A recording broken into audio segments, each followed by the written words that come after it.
time as the Jace gets some nerfs. And Yukal, we have seen him on this Aurelia in the past, but it feels like a Chovy champion. And Aurelia versus Camille is a really exciting matchup in that mid lane. And Yukal's had the better of these ones so far. Can he do it again now on what can be a difficult matchup for the Aurelia? And the lane assignments obviously are flexible. We may very well see Aurelia versus Jace as the game goes on. Teleports, be-all and end-all.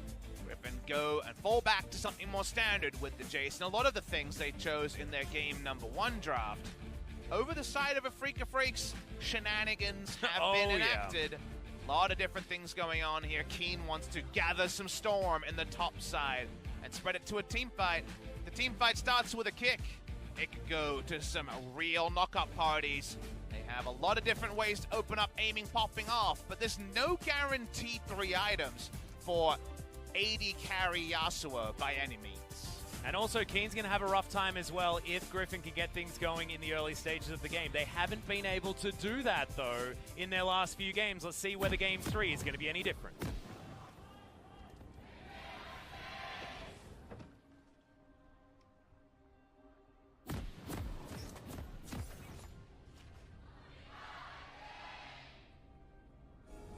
All right, already Griffin are well and truly on the Afrika side of the map.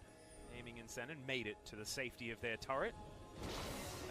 Coming here, the sweeping lens doesn't catch the ward put down. Very important thing to point out. Small thing to mention, if Afrika find themselves in the same spot as last game, good news, their siege sucks more.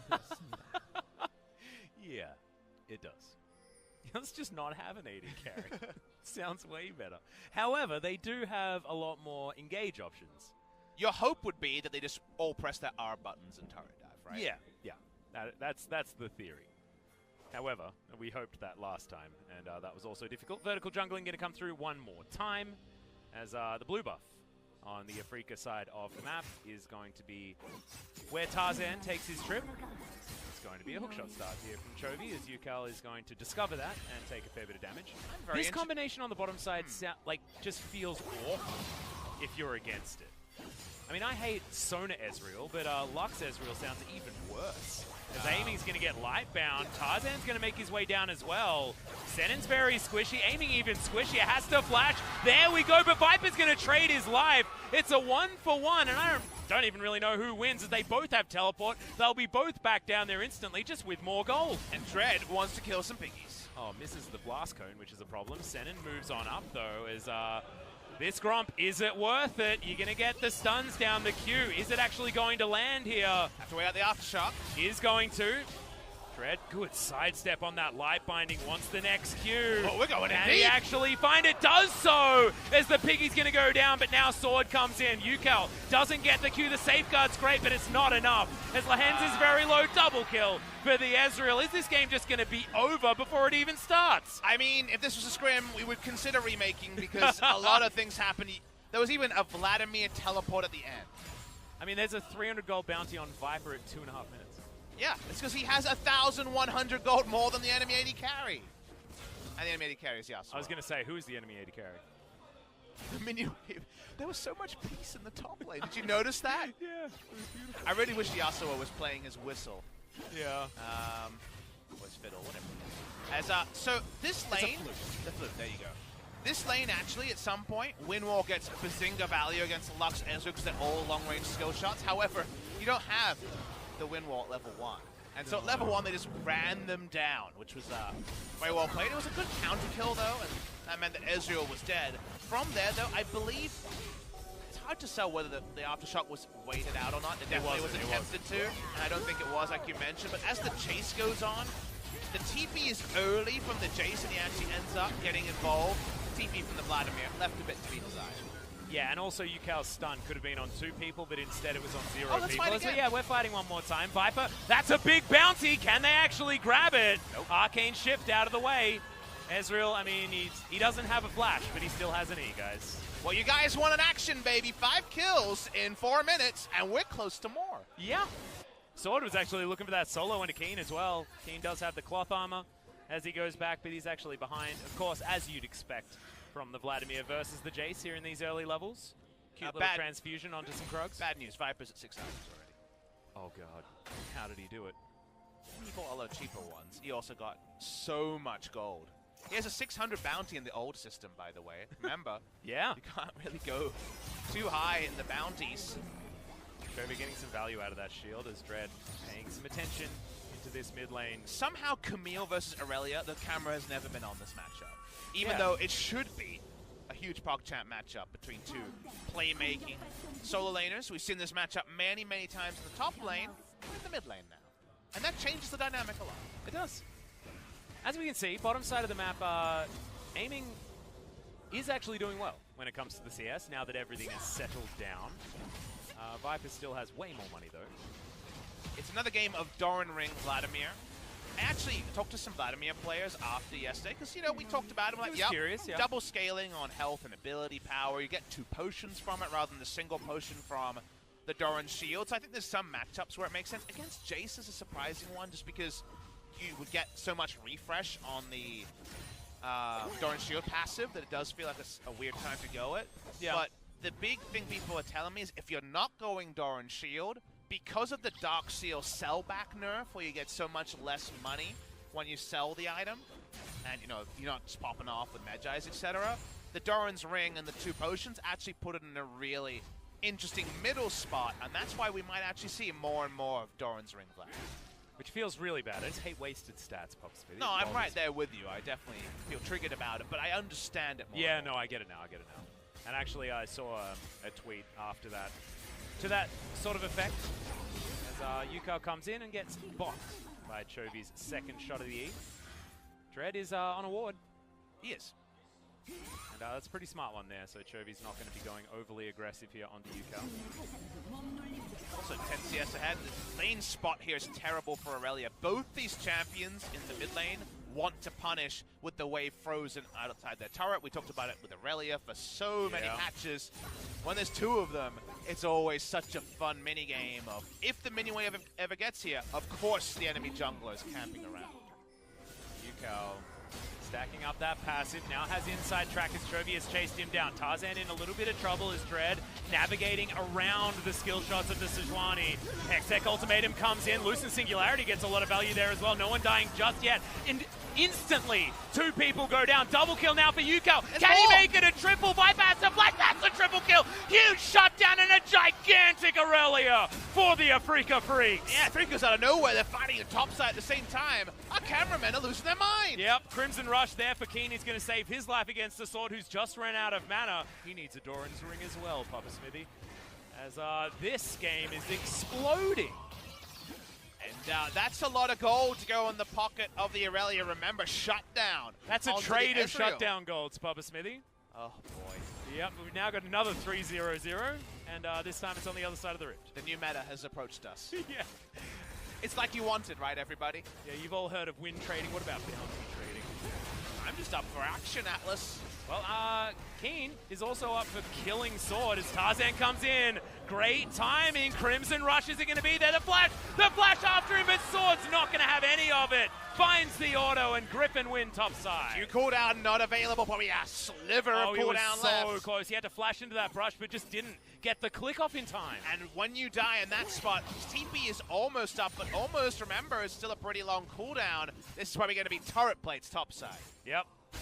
Does have himself the arm guard now completed, but no cooldown reduction is really important for these Vladimirs.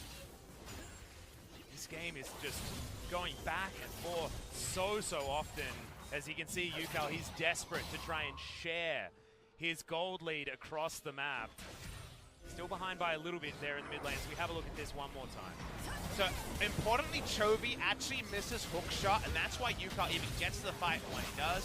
As it starts, chases in, you think, okay, but Viper's going to be there, and Yasuo is not. But as the fight goes on, look at how much work Yukao can do. Aftershock proc is nice, but not enough to keep him alive. The Drake is actually on Afrika's side. It did a lot of damage to some of the members approaching the fight. Yep. Aiming actually didn't manage to get anything done, but let's have a look at this from their perspective.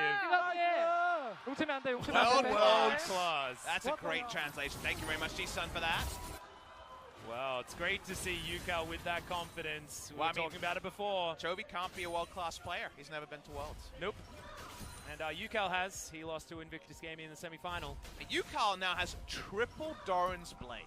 That is a lot of The only reason you ever go triple is because I imagine Chovy bought one more, and then Yukal just wants to get as much flat stats as Whatever possible. you can do, I can do better, I guess. Because, you know, he's slowing down future items for more power now. Yeah. And also, when you're trying to build a Trinity Force, like both of these mid laners are trying to do, you need a few item slots in order to put that one together. Light Binding goes wide on the bottom side. Ocean Drake, not exactly the highest value for this particular composition, as two of their carries don't actually have any mana. However, the extra health regen is going to be helpful, especially on the top side.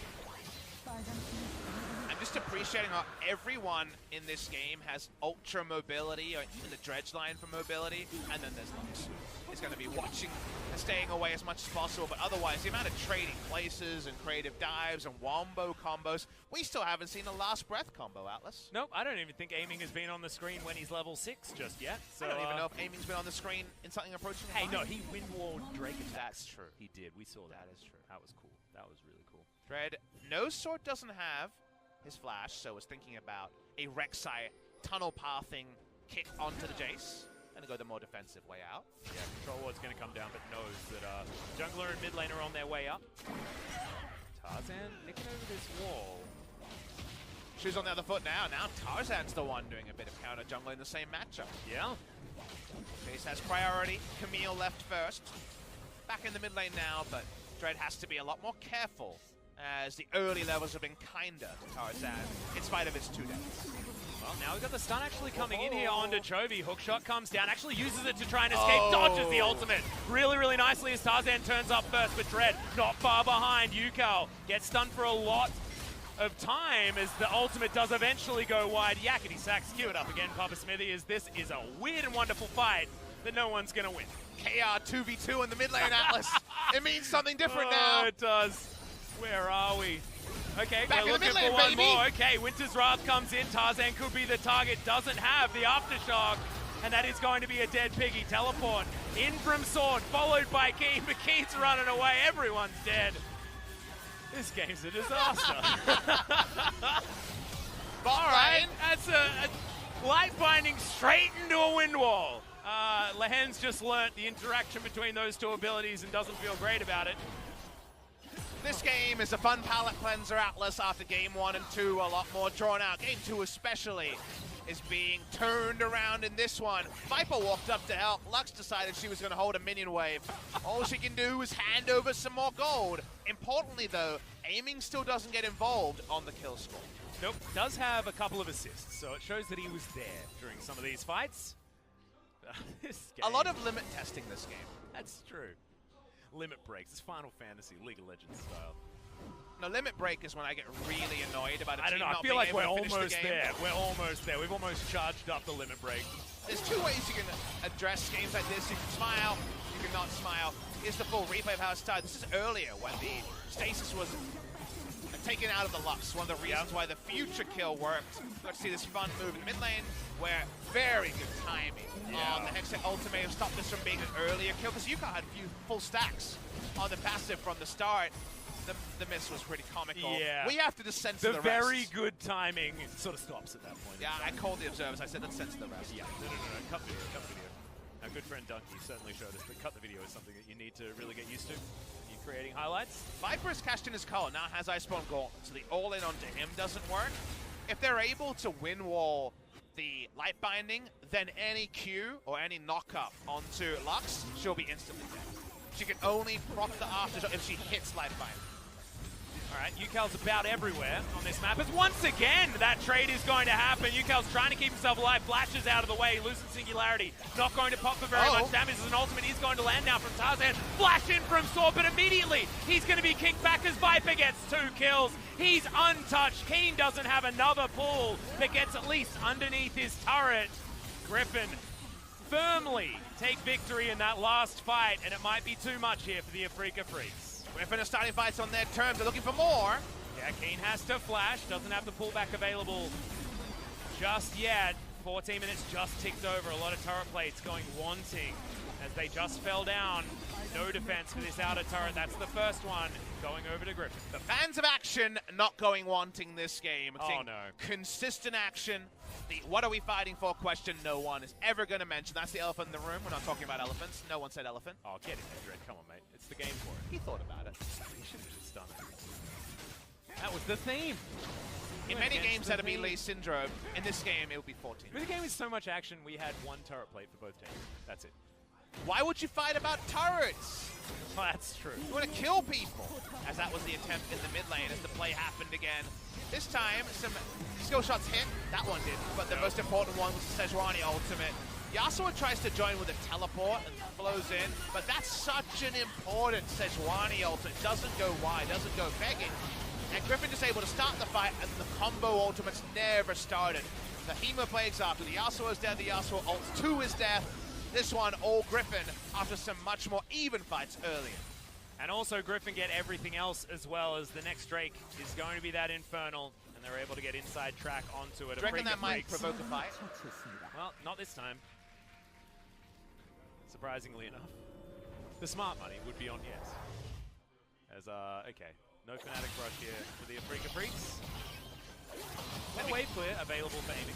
I think we cashed out the smart money after game 2. Yeah, I think the smart anything is gone. That, I think that we only provide that until a certain point here at Lowell Park. Smart anything, no. It's sold out. Sorg goes top side. He's got the I want to just dunk on Vladimir build. Was tweeted about this and had the chance to jump onto pro builds, and there is actually a bit more of a pickup on Manamune Jace once again. Extra 10 AD. Used to be the standard item, then Manamune was changed, and the mana costs were reduced, so everyone went back to this flat pen on Jace. And the only time it earned away Atlas was, if you remember, Khan started liking it at Worlds 2017. He started jumping onto the Manamune once again. Huni was building it as well at Worlds 2017. Yeah, I remember that. Since that time, with no mana cost changes, the Manamune left again, but people are just liking the flexibility of it, and the item is just more stat efficient after the latest buff of extra 10 AD. 10 AD is 350 gold, and thus people are saying, hey, why not? Why are there 5 people in the mid lane? The Freaka Freaks. Come on, silly billies.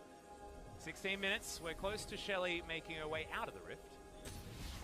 As the Afrika Freaks don't want Griffin to take that one for free as well. Yeah, so towards the top side of the map is going to clear out these minion waves. The sword is getting work done on the bottom side. Keen will meet him relatively soon. Going to be one of our first games of the Vladimir without the unsealed spellbook. Keen going towards phase rush. Haven't been able to talk about things like keystones. Well, they've been so irrelevant, Atlas. Yeah, based on there's been too much weird going on. Thriller minute action. I'm putting a moratorium on the word why this game. Yeah, okay. Just remove it from your vocabulary, you'll enjoy the game way more. Yep, got it. I'll stop asking you things like that because having to explain madness could put you towards some madness yourself, possibly. I'm just a play-by-play today, Alex. Oh, is that how we're doing it? Yeah. Double play-by-play. Yeah. Oh, it's Joe and D-Man back at it again. We've come full circle. Finally. I've got a British passport. How different am I from Steven? Hey, that's true. I mean, we all still it's the Queen is our monarch, so that's true. Australia's basically the same thing. Referendum be gone. Well, the referendum on this 1v1 is over. It's won by Jace. Well, we'll see whether King can actually get this Crimson Rush over, as the Hemo Plague is still going to be there. Not doing a lot of damage, as level 11 crucially isn't there for Keen, as, the flash Q goes wide. That moment epitomizes this game so far. Sand walks topside with the Rift Herald. No kill onto Sword, who didn't even have flash in order to escape. See what the Rift Herald is used for now. Afrika going to win the race for the bot side turret, but it's an answering turret. Griffin going to be 2-1 up. Yep, Tarzan moves on up as well, and that's going to be an inner turret being gifted over, courtesy of Shelly. Freaka in the mid lane will get this mini wave towards the turret, but aren't going to be able to do too much more. As aiming versus Chovy in the mid lane is a matchup that I wasn't expecting when it comes to melee champions. Shelly doing some great work here as Viper just calmly and quietly is 5-2-1 and has put himself back together another bounty.